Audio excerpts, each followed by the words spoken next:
Sip guys, perkenalkan nama gue Erpan di channel Erpan 140. Kali ini gue ditemanin oleh Adi Ilham yang akan membahas tentang creepypasta. Ya, di sini sudah malam, jam setengah dua. Siap. Di sana nggak tahu jam Siap. berapa. Sini sekitar jam setengah satu. Jam satu, beda 1 jam berarti. Oke. Iya. Oke, langsung aja. Oke. Lu mau cerita apa? Lu dulu dah. Oke. Teman, sorry gua lagi batuk karena sebenarnya gua lagi sakit. Jadi nanti maaf. Jadi maaf nanti kalau noise-nya kalau noise-nya hancur atau nggak jelas gitu ya. Oke, dimulai dari Erpan. Lalu aja dulu. Lu aja dulu cerita. Oke. Ya. Oke. Di sini gua punya judul creepypastanya adalah Ritual Rakunene. Ya. Ritual Rakunene ini adalah sebuah ritual yang berasal dari pulau terpencil di Samudra Pasifik. Nah, konon katanya ritual ini memanggil dan mengundang roh yang jahat yang bernama Rakunene. Apa? Ratu Nene? Rakunene. Oh, Raku. Ya, ya. Raku, bukan ratu. Oke, jadi roh ini dia dia akan memberitahukan apakah seseorang ini mencintai kita apa enggak. Jadi jadi dia nih tentang hubungan pacaran gitulah. Oh, iya, iya. Ini rakun ini juga dia akan membunuh orang yang kita cintai jika mereka menolak atau tidak menganggap kita sebagai pacar. Rakun ini adalah sosok roh jahat dari kepulauan Gilbert di Samudra Pasifik. Beberapa orang menyebutnya Laut Selatan. Nah, di sana ada sebuah ritual yang terkenal dan sering digunakan oleh para penduduk kepulauan itu di Gilbert. Nah, kepulauan itu. Ritual itu yang melibatkan roh jahat tersebut untuk mengetahui apakah seseorang mencintai kita atau tidak. Untuk mengetahui apakah seseorang gadis atau laki-laki mencintai kita atau tidak, kita bisa menanyakan kepada rakun ini. Menanyakan. Oh, kayak. Tapi, Enggak ya, lanjut. Tapi ada caranya. Pertama, ambil selembar daun yang panjang. Biasanya yang seperti daun kelapa. Dan lipat daunnya di jemari dan ibu jari. Lalu ayunkan tangan kamu tuh. Terus katakan mantra ini. Katakan rakun ini, katakan apakah dia mencintaiku, katakan apakah dia mencintaiku, katakan. Coba sama cewek lu tuh. Oh, gila lu. Sumpah gue merinding nih.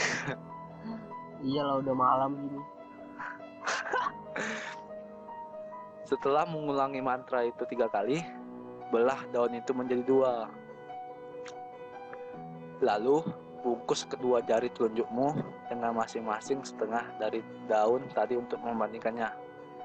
Jika kedua daun itu tingginya sama, tandanya cewek itu atau laki-laki itu nggak suka sama kita atau nggak nganggap kita gitulah. Jika daun itu tingginya berbeda, tandanya dia suka kita dan sama mencintai kita gitulah. Iya, boleh gitu. Namun karena melibatkan roh jahat rakun nenek, jika seseorang laki-laki atau gadis menolak orang yang kita cintai ini, maka orang itu dapat memanggil rakun nenek untuk membalasnya.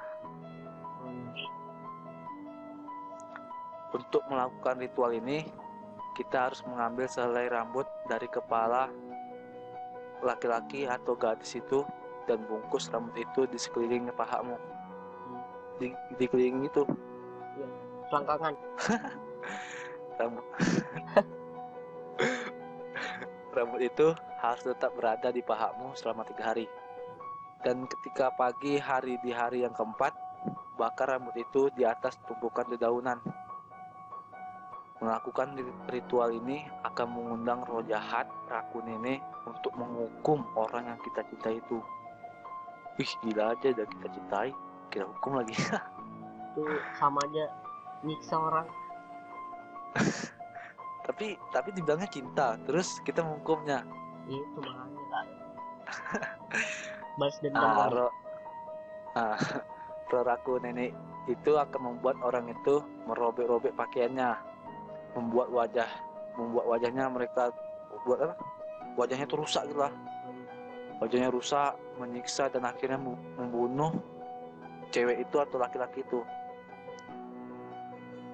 Selama bertahun-tahun, banyak orang menyaksikan kematian yang disebabkan oleh Raku Nenek di kepulauan Gilbert. Tapi itu harus di pulau itu. Iya, ritual ini populernya di pulau ini, di Pulau Gilbert. Gak Oh, tahu di mana nih. berarti di Indonesia nggak bisa ya? Ya, siapa tahu lah, coba aja dulu. Padahal mantranya gampang kan. Iya gampang ya, coba aja dulu. Nah, ini ada sedikit cerita. Katanya nih pada suatu petang, seorang gadis muda ditemukan terbaring tanpa selai pakaian di lantai kamar tidurnya. Mengerang kesakitan. Wajah panas seperti terbakar dan tubuhnya membengkak luar biasa. Matanya terbuka lebar, menatap ke atas dengan biji mata yang membesar. Wis, gila coy. Bijinya. Biji. Ketika seseorang menanyakan mengapa tak seorang pun menolong gadis itu. Oh, ini maksudnya gini. Misalnya ada orang nih. Ya, bakar Dia itu dia- mukanya. Bukan, misalnya ada orang dia nanya, itu gadis itu kenapa? Kok nggak ada yang nolongin gitu kan? Oh Katanya. iya iya iya. Nah, langsung ini hanya mengatakan tidak ada lagi yang bisa dilakukan. Seseorang laki-laki yang ditolaknya sudah mengutuknya dan menyerahkan Raku Nenek untuk membunuhnya. Wis gitu gue nembak cewek, kalau nggak terima gue serahkan ke Raku Nenek. Dendam Ini pribadi. bahaya. Tapi kalau misalnya kalau akan di rumah ada yang mau coba, ini lebih baik bikin 2 kali aja ya. Iya. Dia lebih baik mati karena tidak ada jalan untuk menyelamatnya. Mak gila. Berarti udah. Dia lebih baik mati karena nggak ada jalan keluar lagi. Iya, udah Wah, disiksa gitu.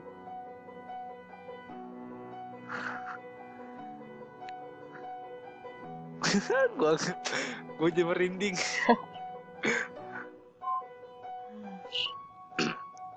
Setelah itu, ketika otopsi digelar, tidak satupun penyebab kematian dapat ditemukan. What the hell? Gak ada penyebab kematiannya. Dia mati murni, meninggal murni. Jadi kayak Iya, cewek itu dinyatakan sangat sehat. oh, tapi kan sebelumnya dia ditemukannya udah gitu.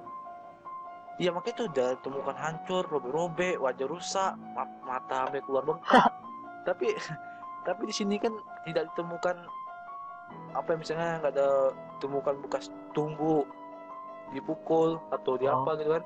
Iya. Pas di otopsi tuh gadis ini dinyatakan sangat sehat. Berarti ada dua kemungkinan itu. Antara dokternya buta, itu orangnya mukanya baik lagi. Mungkin aja ya, bisa jadi. Dan tidak ada alasan yang dapat membuatnya meninggal. Tapi nyatanya memang demikian, betul lah. Ya gitulah. Seiring waktu, ritual itu menjadi kian terkenal dan makin banyak kematian terjadi karena hal ini. Pemerintah Kepulauan Gilbert lalu mengeluarkan peraturan tentang ritual tersebut dan siapapun yang mencoba mengundang roh jahat akun ini akan dijebloskan ke dalam penjara. Wah, setuju itu. Iyalah. Dan ini penutupan gua. Dan giliran Ervan. Ya. Apa judulnya, Pan? Oh, yang sudah mainstream banget sih sebenarnya, Slenderman. Nah, pasti udah pada tahu sih sebenarnya. Ya, Slenderman pun udah banyak versi juga ya. Iya, jadi sebenarnya lu sedih ceritanya udah langsung coba aja. Ya, kebanyakan orang cuman tahu gamenya lalu mainin. Ya. Oh, Slenderman cuma gini-gini, tapi ini kita dengar yang dari kisah sebenarnya. Ya, sebenarnya nih kan orang banyaknya kan main game doang kan, nggak tahu itu benar-benar terjadi atau enggak. Ya kan sebenarnya sih saya nggak tahu juga sih ini benar-benar atau enggak. Ya kan Slenderman itu kan yang orangnya tinggi, botak itu kan kayak Deddy Corbuzier itu ya. Tangannya itu panjang kan, kayak panjang kayak Luffy gitu. Pakai jas ya, nggak salah ya. Iya, pakai jas lah, gila, hantu luar negeri. Bagasi. Indonesia kasihan. Ya, sebenarnya itu apa ya? Katanya sih itu apa? Kisahnya itu sebenarnya dari orang-orang kayak ada buat perlombaan tentang bikin kontes-kontes desainer gitu buat grafis horor kan sebenarnya.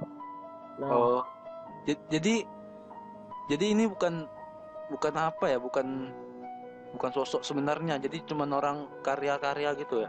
Iya, karya begitu mungkin, baru apa langsung kayak nggak tahu sih, kayak jadi nyata mungkin kali. Baru itu kan tujuan dari kontes kan ini kan sebenarnya itu sesuatu yang mengerikan dan menggunakan desain itu untuk menipu orang di forum paranormal. Nah, kegiatan itu bertujuan untuk melihat karya ini akan berpikir bahwa karya mereka yang dibuat itu asli dan benar-benar ada. Nah, jadi dia mau coba nipu publik gitu ya. Nipu publik. Ini danger namanya nih. Itu kan jadi kontestan itu berlomba-lomba untuk mendesain foto karya mereka dengan menambah foto hantu yang palsu dan tokoh yang mengerikan lainnya gitu, jadi kayak nyata gitu, hal Photoshop ya. Namun, ya gitu. Jadi cuma perlombaan ya? Iya, perlombaan, tapi habis itu kontesnya itu berakhir. Ada sisi lain, ada kontes sisi lain dari kontes tersebut dan membuat makhluk itu jadi nyata gitu, kayak jadi beneran ada. Padahal sebenarnya itu nggak ada gitu loh. Wah, itu sebenarnya ada pada 10 Juni 2009. User bernama Surga Victor Surge ya itulah, telah memposting ke dalam thread dengan menambah 2 foto dan memberikan sebuah penjelasan bahwa ada sesuatu yang mengintai anak-anak yang sedang bermain. Nah, itu yang ada fotonya itu kan yang anak-anak lagi main itu ada Slender di situ. Dan ini gue lagi sharing ke Google ya, ini ada anak kecil lalu ada Slendernya ya. Terus di sini katanya Slender ini ngincarnya anak-anak kecil ya. Ini itu makanya pedofil. Nah, itu kan katanya dia menemukan foto ini di sebuah perpustakaan di mana ada sekolah anak sedang studi tour di hutan. Ada sesuatu yang mengintai anak-anak yang sedang bermain, dan katanya sih itu Slenderman.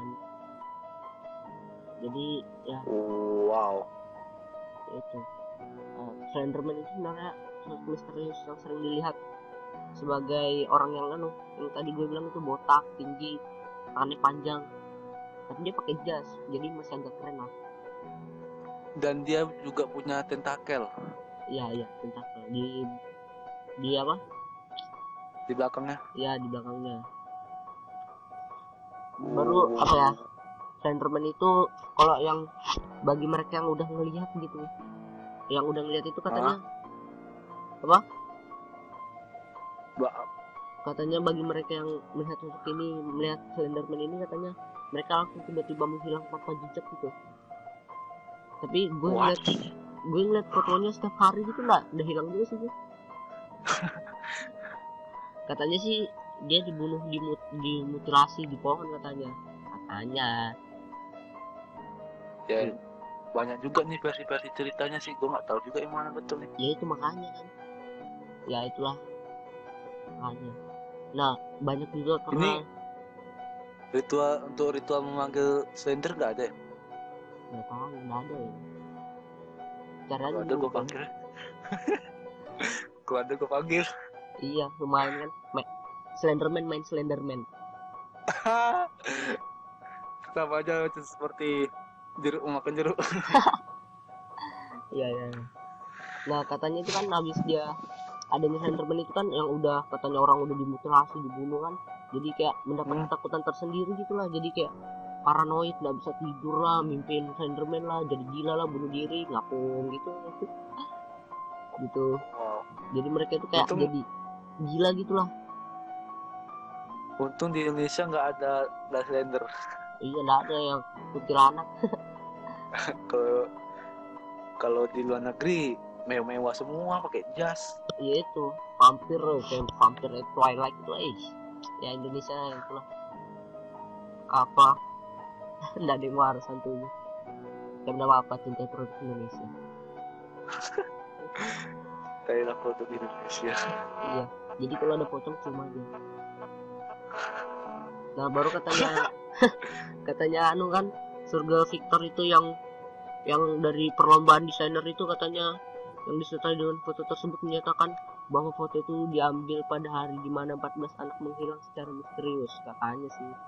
Kemudian dia menjelaskan lagi, ya itu makanya langsung diambil langsung. Untung gue bukan anak-anak lagi. Iya kita udah tua ya. Kemudian dia menjelaskan lebih lanjut bahwa perpustakaan di mana foto itu ditemukan telah terbakar habis seminggu setelah foto-foto itu diambil. Aneh kan itu sebenarnya, aneh sih. Gue juga aneh sih banget. Iya, ya itu aneh juga sih sebenarnya. Pas foto-foto diambil langsung terbakar perpustakaan tuh. Iya itu makanya. Nah itu ada unsur sengaja apa enggak? Iya itu makanya, mungkin Slendernya juga kali. Mungkin dia suntuk kan bakarnya. Iya tahun baru dari nemenin bakar aja perpustakaan. Lumayan ya. Katanya kan itu, katanya Slenderman itu orangnya suka culik anak-anak kan sebenarnya. Nah iya, itu Slenderman itu sebenarnya dia tuh sukanya diam-diam dari belakang itu di hutan gitu, diam-diam nangkapin orang, dimutilasi. Tapi mungkin Slenderman ini lantar. Jadi kerja Slenderman ini mutilasi. Ya itu makanya duitnya itu dia dapat kan buat beli jas kan, mutilasi baru dibelikan jas. Kira gua Slenderman ini cuma culik terus ngilang. Enggak, dibunuh. Rupanya dimutilasi. Ya itu berarti ada kemungkinan Slenderman ini lain hantu, mungkin manusia gitu kan, kayak cuman dia tuh aneh badannya, mungkin karena dia dikucilkan dari masyarakat kan, dia dendam, mungkin dia bunuhin orang, mungkin sih kayak gitu. Dan ini dia nggak punya muka ya? Iya katanya polos, nggak punya muka. Nah itu makanya cuma berbentuk muka tapi nggak ada, maksudnya nggak ada mata. Iya kayak polos gitu, kosong kan, ada kayak bundaran masuk ke mata gitu, nah cuman kayak nggak ada matanya. Iya, nggak tahu polos dia itu aja. Nggak tahu dia bernapas pakai apa, pakai pantat kali. Telinga pun nggak ada juga ya. Ya itu makanya katanya itu anak-anak itu bisa melihatnya ketika orang dewasa di sekitarnya tidak melihatnya. Jadi itu kayak gimana ya, maksudnya anak kecil itu bisa ngelihat Slenderman, cuman kok kayak orang-orang dewasa itu nggak bisa gitu kan. Tuh. What? Jadi cuma anak-anak aja yang bisa lihat ya? Iya tuh dari kabarnya sih. Gua jadi sharing Google nih, gambar-gambar di Google kebanyakan dari foto anak-anak ada Slendernya. Ya itu makanya mungkin dia suka sama anak-anak kali. Dia beraninya sama anak-anak. Apa? Sama gua beraninya cuma sama anak-anak. Iya itu. Tapi itu nggak tahu juga sih ya, Slenderman ini benar-benar terjadi atau enggak. Tapi kan itu awalnya dari kontes desainer aja katanya kan, langsung tiba-tiba jadi kayak beneran gitu. Iya, dan ini banyak kali, entah ini ada yang betul apa enggak, saya nggak tahu. Mungkin ada orang iseng kan, coba kita bikin Iya itu foto kan, bisa namanya aja. udah canggih kan, jadi dia bisa edit Iya, itu juga. Mungkin sekarang kalau kan ceritanya versinya sekarang kayaknya banyak betul. ya banyak, oke, versinya tuh banyak. Ada yang sama, ada yang agak melenceng sedikit, ada yang berbeda. Ya itu apa, mungkin itu kan Slenderman ini gara-gara itu yang desainer Rangkos itu kan, jadi langsung dibuat game itu, nah Slender the Egg Patch mungkin Ya, gara-gara. itu nggak salah yang pertama ya. Iya itu yang paling pertama, iya kayaknya. Sampai muncul-muncul Itu versi-versi grafik-grafik yang udah lumayan lah. udah Tapi inti lumayan gamenya bagus ya. gitu-gitu dulu sih. Tapi sama aja pokoknya, kalau ada ambil ambil apa kertas atau packnya tuh, datang sendernya, Iya, ngikutin belakang, ngikutin. suntuk mungkin. Iya suntuk liat temannya kesian dulu. Ya mungkin segitu aja sih dari saya. Ya, Mungkin ada yang mau ditambahin? nanti aja. Ya ini udah 21 menit nih, lumayan. Dan tunggu juga yang creepypasta selanjutnya. Ya jangan lupa juga like, subscribe, dan bagikan, dan jangan lupa juga subscribe channel masing-masing. Gua Adilham, Dan gue Erpan di channel Erpan 140. dan sampai jumpa di video selanjutnya. Bye. Siap.